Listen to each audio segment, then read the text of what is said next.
कान खोलकर सुन लो चीन, भारत की तरफ आंख उठाकर देखने वालों को जवाब देना जानता है हिंदुस्तान। आज मन की बात में प्रधानमंत्री मोदी ने चीन को खुली चेतावनी दी है।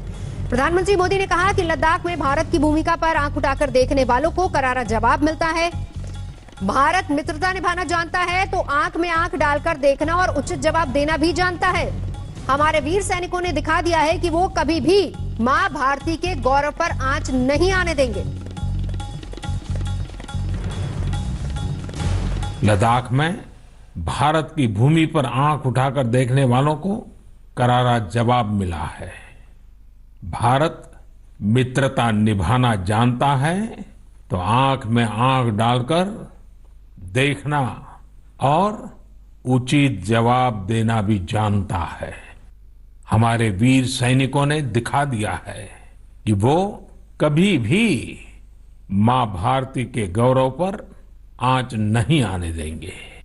साथियों, लद्दाख में हमारे जो वीर जवान शहीद हुए हैं, उनके शौर्य को पूरा देश नमन कर रहा है, श्रद्धांजलि दे रहा है। पूरा देश उनका कृतज्ञ है, उनके सामने नतमस्तक है। इन साथियों के परिवारों की तरह ही हर भारतीय इन्हें खोने का दर्द भी अनुभव कर रहा है। अपने वीर सपूतों के बलिदान पर उनके परिजनों में गर्व की जो भावना है, देश के लिए जो जज्बा है, यही तो देश की ताकत है। भारत माता की रक्षा के जिस संकल्प से हमारे जवानों ने बलिदान दिया है, उसी संकल्प को हमें भी जीवन का ध्येय बनाना है, हर देशवासी को बनाना है। हमारा हर प्रयास इसी दिशा में होना चाहिए, जिससे सीमाओं की रक्षा के लिए देश की ताकत बढ़े, देश और अधिक सक्षम बने, देश आत्मनिर्भर बने। यही हमारे शहीदों को सच्ची श्रद्धांजलि भी होगी। प्रधानमंत्री नरेंद्र मोदी ने मन की बात कार्यक्रम में बिहार के शहीद जवान कुंदन कुमार को याद किया। उन्होंने कहा कि जिनके बेटे शहीद हुए, वो माता पिता अपने दूसरे बेटों को भी, घर के दूसरे बच्चों को भी सेना में भेजने की बात कह रहे हैं। बिहार के रहने वाले शहीद कुंदन कुमार के पिताजी के शब्द को कानों में गूंज रहे हैं। प्रधानमंत्री मोदी ने कहा कि शहीदों के घर वालों का ये त्याग पूजा करने वाला है। अपने वीर सपूतों के बलिदान पर उनके परिजनों में गर्व की जो भावना है, देश के लिए जो जज्बा है, यही तो देश की ताकत है। आपने देखा होगा, जिनके बेटे शहीद हुए, वो माता पिता अपने दूसरे बेटों को भी, घर के दूसरे बच्चों को भी सेना में भेजने की बात कर रहे हैं। बिहार के रहने वाले शहीद कुंदन कुमार के पिताजी के शब्द तो कानों में गूंज रहे हैं। वो कह रहे थे, अपने पोतों को भी देश की रक्षा के लिए सेना में भेजूंगा। यही हौसला हर शहीद के परिवार का है। वास्तव में इन परिजनों का त्याग पूजनीय है।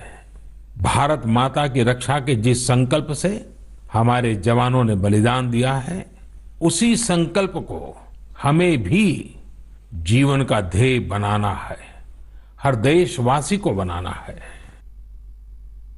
तो एक तरफ प्रधानमंत्री मोदी चीन को ललकार रहे हैं, दूसरी तरफ इस पर सत्ता पक्ष और विपक्ष के बीच जबानी जंग चल रही है।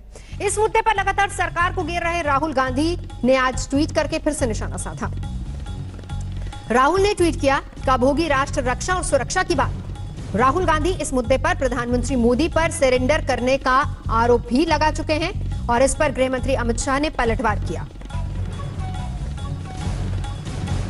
जो होता है, इतने बड़े राजनीतिक दल के पूर्व अध्यक्ष इतने संकट के समय में इतनी ओछी राजनीति करते हैं, तब दुख होता है।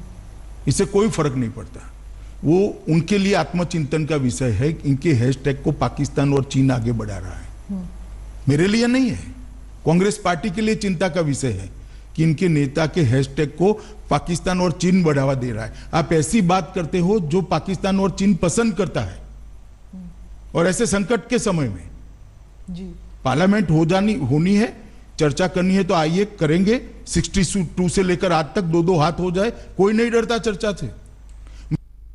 गृह मंत्री अमित शाह ने कोरोना पर एक्शन में दिल्ली सरकार के तौर तरीकों पर सवाल उठाए हैं। न्यूज एजेंसी ANI से बातचीत में शाह ने कहा कि दिल्ली के डिप्टी CM मनीष सिसोदिया के बयान से डर का माहौल पैदा हुआ। सिसोदिया ने कहा था कि 31 जुलाई तक दिल्ली में 5.5 लाख कोरोना के केस आ जाएंगे। उन्होंने कहा कि दिल्ली सरकार का यह फैसला भी सही नहीं था कि दिल्ली के बाहर के लोगों का दिल्ली में इलाज नहीं हो। दिल्ली के उप मुख्यमंत्री मनीष सिसोदिया का एक बयान आया। सिसोदिया जी ने बताया कि भाई 31 जुलाई को दिल्ली में 5.5 लाख तक कोरोना के संक्रमित हो जाएंगे, न जगह बचेगी न बेड बचेंगे और एक प्रकार से स्थिति खराब होगी। इससे दिल्ली की जनता में बहुत सारा भय हुआ। उनका अनुमान जो था वो आंकड़ों के आधार पर थे। मैं वो अनुमान सच गलत उसमें जाना नहीं चाहता, परंतु एक भय की स्थिति पैदा हुई। एक दूसरा निर्णय आ गया कि दिल्ली के बाहर के व्यक्तियों को दिल्ली में इलाज नहीं कराया जाएगा। अब मैं आपको बताना चाहता हूं, मैं भी दिल्ली के बाहर का हूं। मैं भला कहां जाऊंगा अगर मुझे कुछ होता है तो। दिल्ली देश की राजधानी है, बहुत सारे राज्य के लोग यहां पर रहते, आते हैं, जाते हैं।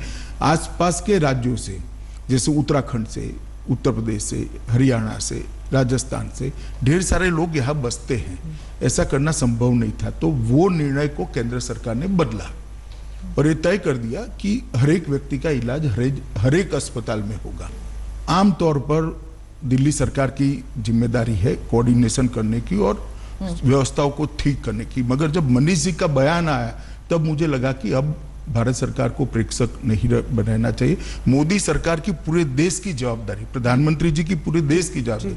प्रधानमंत्री जी ने भी मुझे कहा कि भाई गृह मंत्रालय ने इसमें इनिशिएटिव लेकर आगे बढ़ना चाहिए, दिल्ली सरकार को मदद करना चाहिए। आज भी मैं स्पष्ट कर रहा हूं, दिल्ली सरकार को हम मदद कर रहे हैं, परंतु कोऑर्डिनेशन जब तक नहीं होता, इसलिए भारत सरकार ने इसमें कोऑर्डिनेशन की दृष्टि से हस्तक्षेप तो नहीं कह सकते, मगर एक मीटिंग बुलाकर काम करना शुरू किया। और चलिए अब आपको बता देते हैं कि हालात क्या हैं, कोरोना के आंकड़े कहां पर पहुंचे हैं। तो आपको कुल मिलाकर बताएं कि कल एक दिन में कोरोना के मामलों में अब 20,000 का इजाफा हुआ है। आज सुबह स्वास्थ्य मंत्रालय से जारी आंकड़ों के मुताबिक 24 घंटे में 410 मरीजों ने कोरोना से दम तोड़ दिया है। हालांकि अच्छी बात यह भी है कि करीब 14,000 मरीज ठीक होकर घर भी पहुंच रहे हैं। कल आंकड़ों को मिलाकर देश में कोरोना के अब तक कुल के 5.25 लाख के पार पहुंच चुके हैं। ठीक होने वालों की तादाद भी ज्यादा है, 3,09,000 से ज्यादा ये तादाद है, जबकि 16,000 लोगों को इससे अपनी जान भी गंवानी पड़ी है।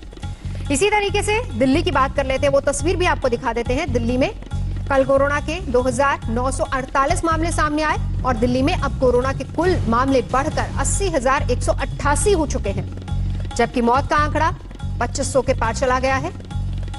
मुंबई की भी तस्वीर आपको दिखा देते हैं, क्योंकि मुंबई में 2,077 नए मरीज जुड़ गए हैं। मुंबई में अब तक कोरोना के 74,252 केस सामने आ चुके हैं।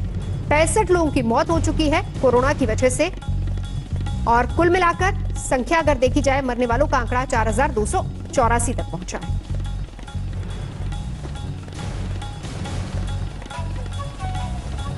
मुंबई में इस वक्त सैलून्स खुल चुके हैं। हेयर कटिंग और हेयर कलरिंग जैसी सर्विस फिलहाल दी जाएगी। महाराष्ट्र गवर्नमेंट का ये ऑर्डर आने के बाद मुंबई में आप देखेंगे बाय अपॉइंटमेंट कस्टमर्स को अलाउ किया जा रहा है। प्रिकॉशंस की अगर आप बात करें तो मिनिमम टच रखा जाए, ये उसकी आप कह सकते हैं एक तरह से प्रिकॉशंस लिए जा रहे हैं। जैसे कि ये आपने देखा, यहाँ पर दरवाजे को बिना हाथ लगाए अपन जा सकते हैं।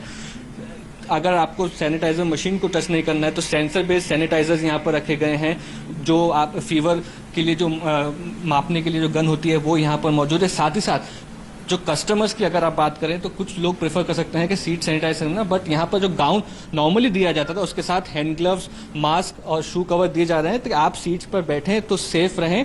और जो एम्प्लॉयज यहाँ पर आपको दिखेंगे तो फेस मास्क और फेस शील्ड के साथ हैंड ग्लव्स, शू कवर पहने हुए हैं। तो इस सारे प्रिकॉशंस के साथ 3.5 महीनों के बाद मुंबई और महाराष्ट्र में सारे सैलून्स खुल रहे हैं और ये उम्मीद कर रहे हैं कि अब जो रिस्पांस होगा वो अच्छा होगा। कैमरा पर्सन मंगेश आमरे के साथ मुस्तफा शेख, मुंबई, आज तक।